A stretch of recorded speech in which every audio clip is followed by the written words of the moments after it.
Ready! Let's show this prehistoric bitch how we do things downtown. Remember when a scrappy little supernatural comedy from Columbia Pictures hit theaters in 1984 and somehow turned New York City into the ghost-infested capital of the universe? Yeah, that was Ghostbusters. Bill Murray played Peter Venkman, the wisecracking scientist who treated demonic possession like a minor inconvenience. Dan Aykroyd was Ray Stantz, the wide-eyed true believer who probably had ghost posters in his childhood bedroom. Harold Ramis brought us Egon Spengler, the deadpan brains of the operation. Ernie Hudson joined as Winston Zeddemore. Sigourney Weaver played Dana Barrett, and Rick Moranis was Louis Tully. Together, they gave us proton packs, slime, and terror dogs, but behind all the jokes and ectoplasm was a production held together with caffeine, improvisation, and sleep-deprived genius. Today, we're diving into 15 weird facts about Ghostbusters. Now, before we fire up the proton packs, hit that like button and subscribe. It helps this channel surface more forgotten Hollywood stories than the EPA ever stopped ghost contaminant units. Alright, now let's get into it with number 15. Bill Murray improvised so much, they basically gave up stopping him. Bill Murray doesn't play characters. He shows up, delivers chaos, and everyone else tries to survive the scene. Ghostbusters is where he perfected that art. Peter Venkman was supposed to be snarky and charming. Murray looked at that plan and turned Venkman into a walking improv machine. The studio tried giving him limits, the script tried giving him lines, but neither one worked. Some of the movie's most quoted moments were never written. We came, we saw, we kicked its ass. We came, we saw, we kicked its ass. He did multiple versions of that line and they couldn't not use it. He's an ugly little spud, isn't he? Totally improvised while reacting to Slimer. Sorry you and I didn't get more time to chat. A throwaway ad-lib that tells you everything about Venkman's ego in 7 words. You can see Aykroyd and Ramis fighting to stay in character. I mean, they're barely holding it together. Murray's improv was unhinged, the kind that gives a movie its entire personality, and without it, Ghostbusters would feel scripted. Nobody was letting that happen. Just asking. Are you, Alice, menstruating right now? What has that got to do with it? Back off, man. I'm a scientist. Number 14, Ghostbusters in space? Dan Aykroyd's original script, titled Ghost Smashers, which really tells you everything, didn't take place in New York. It took place in the future, an interdimensional ghost hunting squad hopping between planets, dimensions, and timelines like paranormal Uber drivers. Oh, and Stay Puft, that giant marshmallow man we remember as the big climax, was originally just one of the many giant monsters stomping around.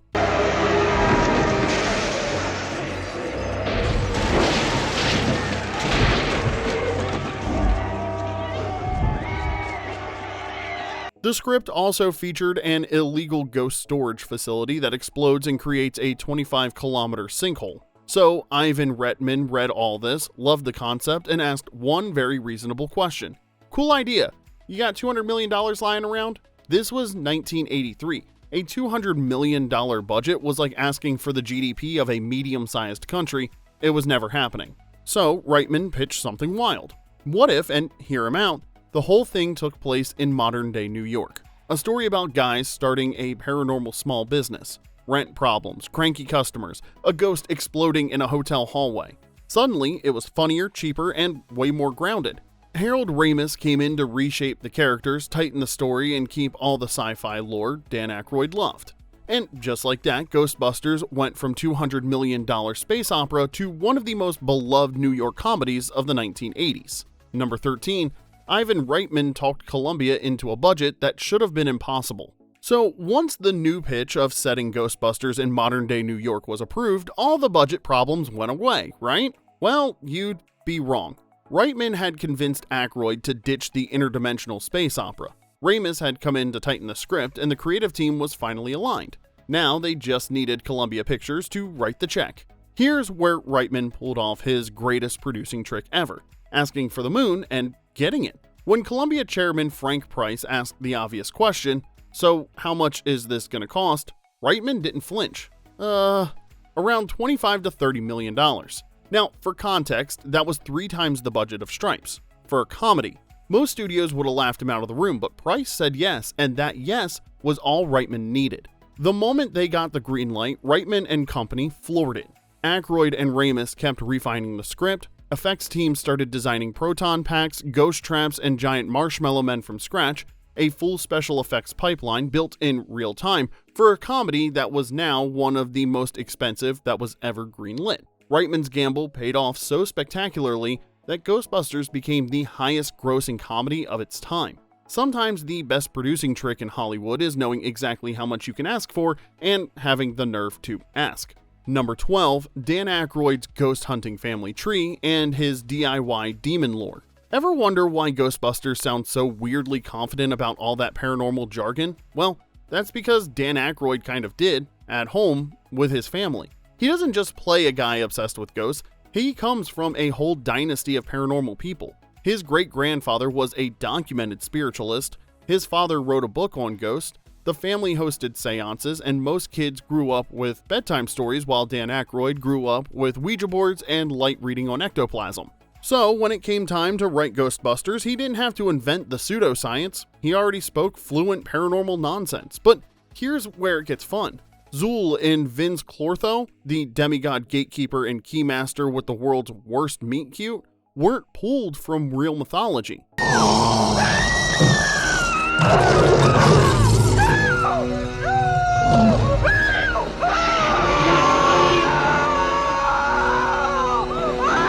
Aykroyd just made them up, but he made them sound so legit, so perfectly ancient.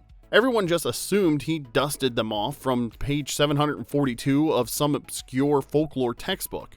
Ghostbusters didn't just catch ghosts, it sold us on an entire paranormal history that never existed, and honestly, we bought every word. Number 11, the library ghost was so terrifying they had to tone it down. Ghostbusters opens with a librarian getting attacked by a ghost. You remember the scene. I know. Do exactly as I say. Get ready. Ready? Get her! The floating card catalog, the spooky whoosh, a quick scare, and then we're off to the races. Yeah, that's the second version of that scene. The original one was pure nightmare fuel. The first library ghost design came from Bernie Wrightson, legendary horror artist, the guy who illustrated Swamp Thing and basically defined what creepy looks like on paper. And he didn't hold back. This wasn't creepy old librarian, this was gnarly, demonic, evil librarian who will haunt your dreams. They shot it, they edited it, they screened it for test audiences in February of '84, and those audiences didn't laugh, they didn't gasp, they didn't even scream, they recoiled. Like, physically pulled back in their seats. The vibe in the room was, why did you do this to us? Not exactly the reaction you want for your comedy. So, the effects team went back to the drawing board, softened the design, reshot the entire transformation sequence, trimmed the terror, and turned it into the quick pop scare we now know today. This resulted in a perfect opening that says, yes, this movie has ghosts, real ones, but we promise you'll survive.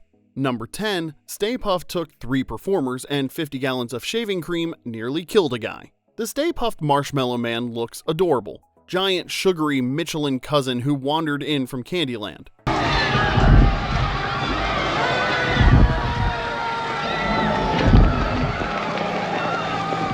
there's something you don't see every day.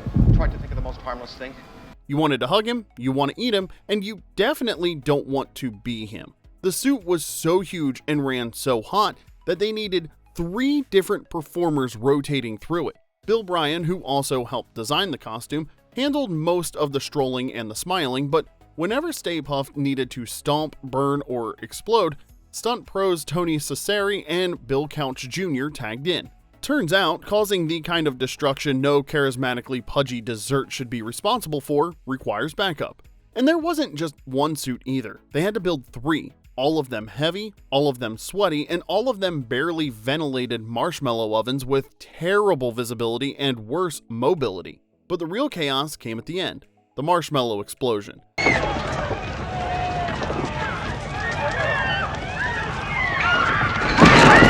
That goo raining down on New York wasn't marshmallow, it was shaving cream, 50 gallons of it. William Atherton, Walter Peck, the guy who delivers Shut Down the Grid like it's his personal vendetta, was supposed to get drenched in the stuff, but Atherton had functioning survival instincts. He asked if maybe they could test drop it on a stuntman first. Smart move. The effects team figured the shaving cream would drift down gently, like feathers, snow, or something pleasant. But what actually happened was that it came down like a wet, soapy anvil and flattened the stuntman. Atherton watched that unfold and politely requested some adjustments.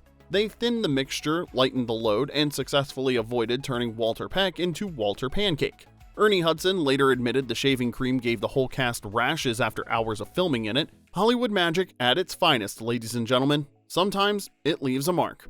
Literally. Number 9. Ghostbusters stole shots all over New York City and got heckled the entire time. Shooting Ghostbusters in New York was like filming inside a beehive, and the crew wasn't playing by the rules. A ton of exterior shots, especially the fame montage, were filmed without permits. Rockefeller Center, Chinatown, the United Nations, there were no permits. Associate producer Joe Medjuk admitted they shot most of it in a single day, sprinting around Manhattan like guerrilla filmmakers. In one shot, you can see a security guard chasing them. They kept it anyway.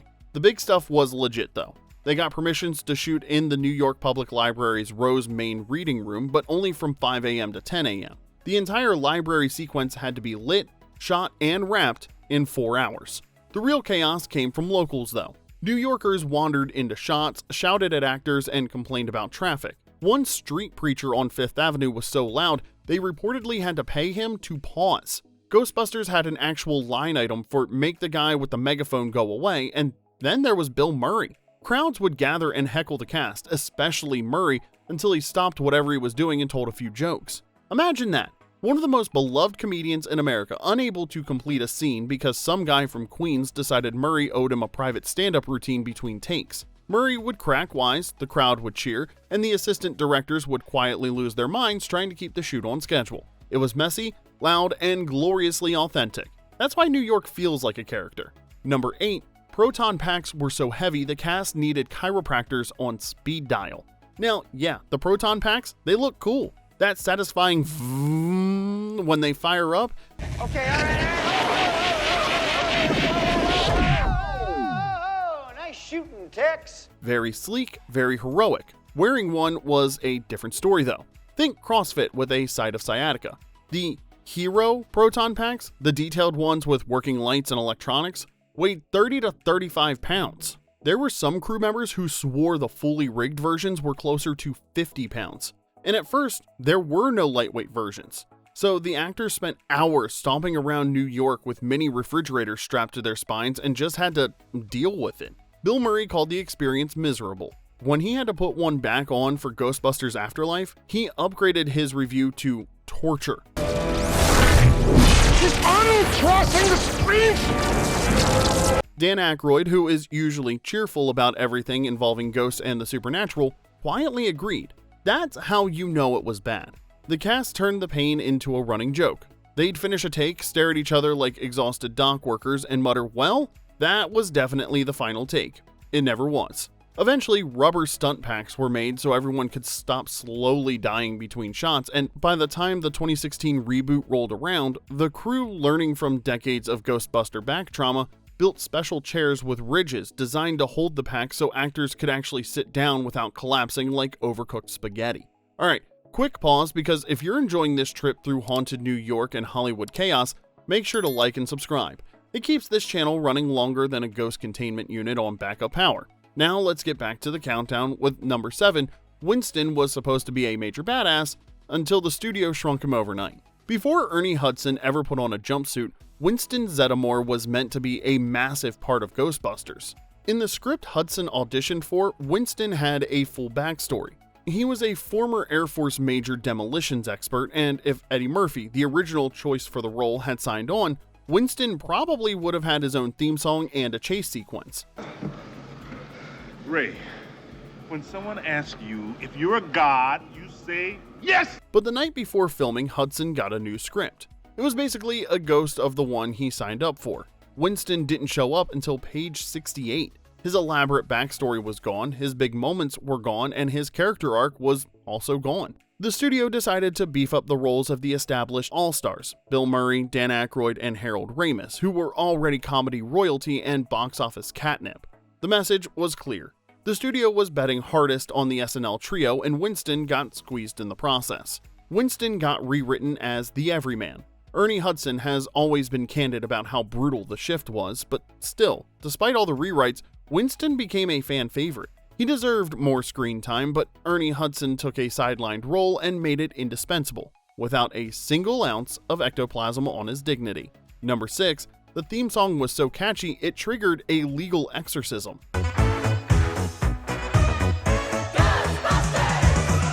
The Ghostbusters theme didn't just dominate radio in 1984, it also sparked one of the pettiest music feuds of the decade. Ray Parker Jr. got the idea from a cheesy late-night commercial featuring a hokey call-and-response slogan. If there's something strange in your neighborhood.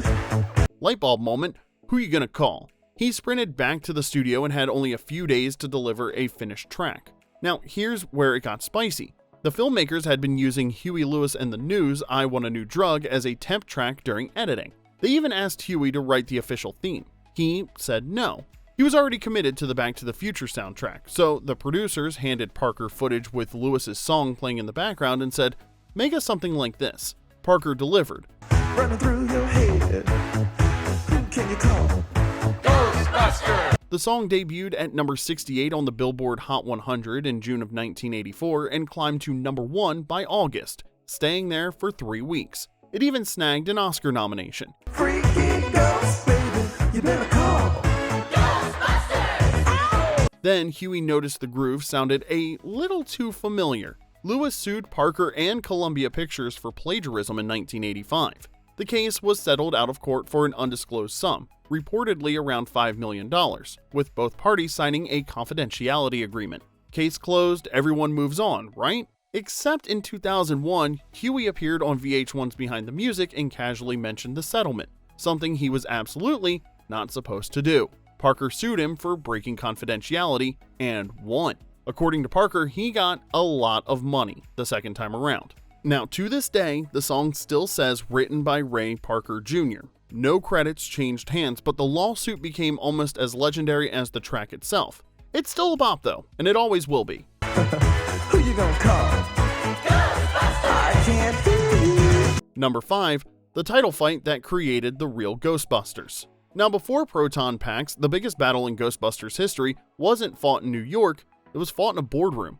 Columbia Pictures did not own the name Ghostbusters. That honor belonged to Filmation, the studio behind a 1975 live-action kids show called The Ghostbusters, starring 2 human detectives and a gorilla named Tracy. Well, a lot of people have done that. With one ball? You two go get our next Ghostbusting assignment and don't hurry back. Huh? Come on, Tracy. So, when Columbia started making their supernatural comedy, they hit a wall. During filming, the cast and crew cycled through temporary titles like Ghost Smashers, Ghost Blasters, and Ghost Stoppers. Basically every name you'd find on a knockoff Halloween costume at a grocery store checkout. The problem was, everyone on set kept yelling Ghostbusters during street shots anyway. Columbia panicked, wrote a giant check, and licensed the name from Filmation for a reported $500,000 plus a slice of profits. Expensive, yes, but also completely necessary. Then came the cartoon war. When the movie became a box office juggernaut, both Columbia and Filmation wanted to cash in. Filmation released their own animated series based on their old gorilla-centric show and simply called it Ghostbusters. Columbia and Dick fired back with their movie-based cartoon, and to make the distinction painfully obvious, they titled it The Real Ghostbusters. It's one of the strangest, pettiest title disputes in pop culture history, and honestly, we kind of love them for it. Number 4, Ghostbusters was somehow rated PG and accidentally helped invent PG-13.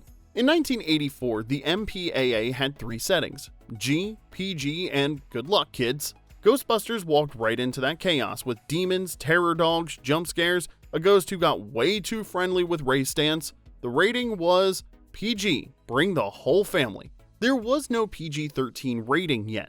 The category just didn't exist, and Ghostbusters wasn't alone. Indiana Jones and the Temple of Doom ripped hearts out of chests. Gremlins turned Christmas into a bloodbath, but it was all PG and all shown to unsuspecting third graders. Parents lost their minds. The The backlash got so loud that Steven Spielberg called MPAA president Jack Valenti and suggested they needed something between mild family fun and human sacrifice. On July 1st, 1984, PG-13 was born. The first film to carry it? Red Dawn. But Ghostbusters did more than influence the rating system. It became the blueprint for comedy horror blockbusters. Big effects, real scares, characters cracking jokes while fighting supernatural terror, that formula still drives Hollywood today. Not bad for a film that told parents, relax, it's PG. Number 3, Ghostbusters has reinvented itself more times than the Stay Puft Marshmallow Man has calories. Some franchises flame out after one sequel. Ghostbusters looked at that trend and said, nah, we're good. 4 decades, 3 reboots, 2 timelines, and at least 17 different opinions on what ectoplasm should look like. Let's run through the resurrections. First up, you had Ghostbusters 2 in 1989. She's back in the painting! All right, go find a shady spot.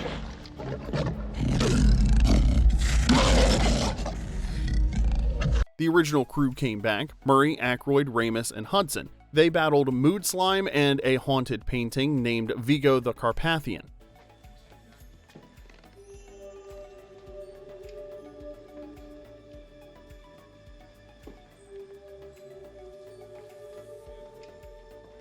You know, normal sequel stuff. It made $215 million worldwide, which sounds great until you remember the first film nearly doubled that. Critics shrugged, audiences showed up out of loyalty, and everyone quietly agreed lightning doesn't strike the same containment unit twice. Then came Ghostbusters Answer the Call in 2016. Well, it's been a very long day. Why don't you take a seat?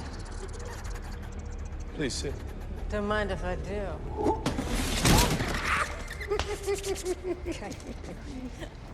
I do appreciate the joke. It's a classic.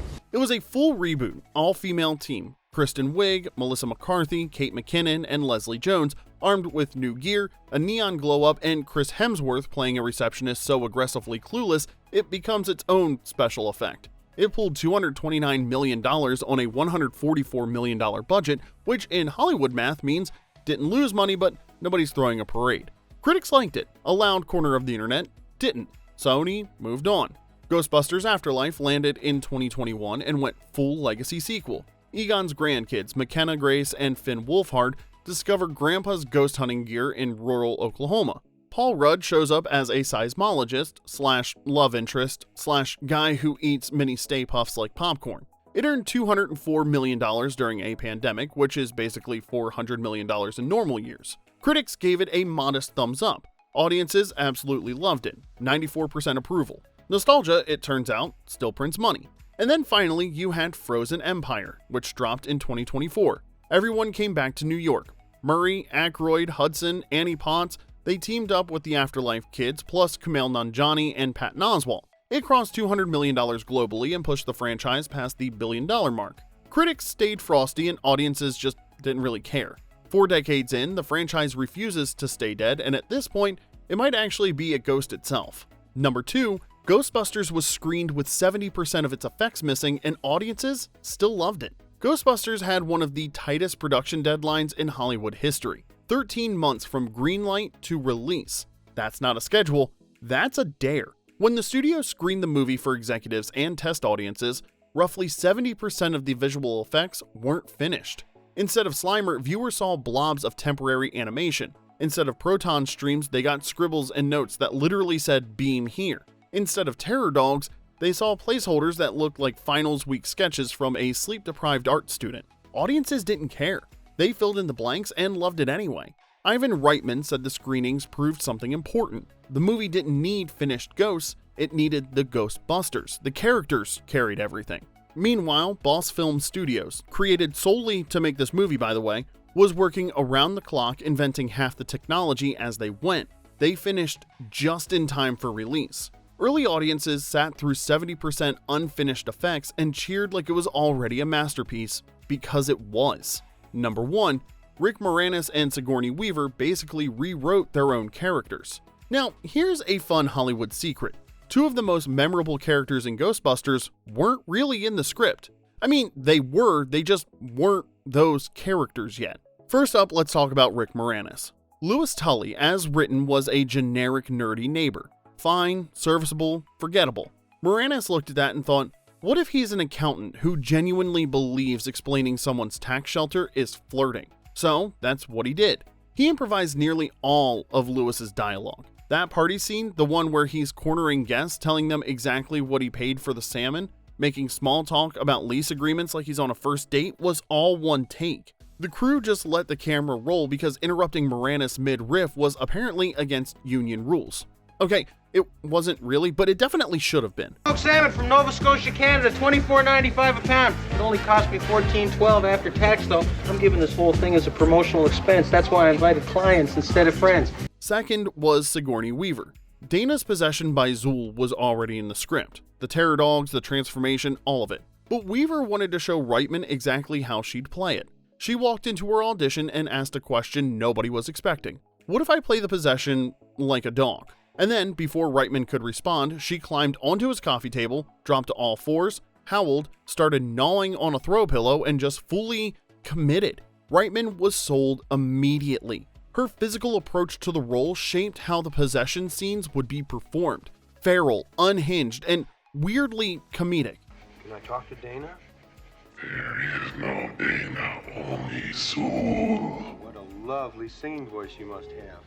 Now, I'm going to count to 3, Zuli, and if I don't get to talk to Dana... It gave the filmmakers a clear vision of what Dana's transformation should feel like on screen. Reitman later said that audition convinced him Weaver was the only choice. Someone willing to throw that much chaos into a living room was exactly who they needed to sell a woman being possessed by an ancient Sumerian demon. And there you have it.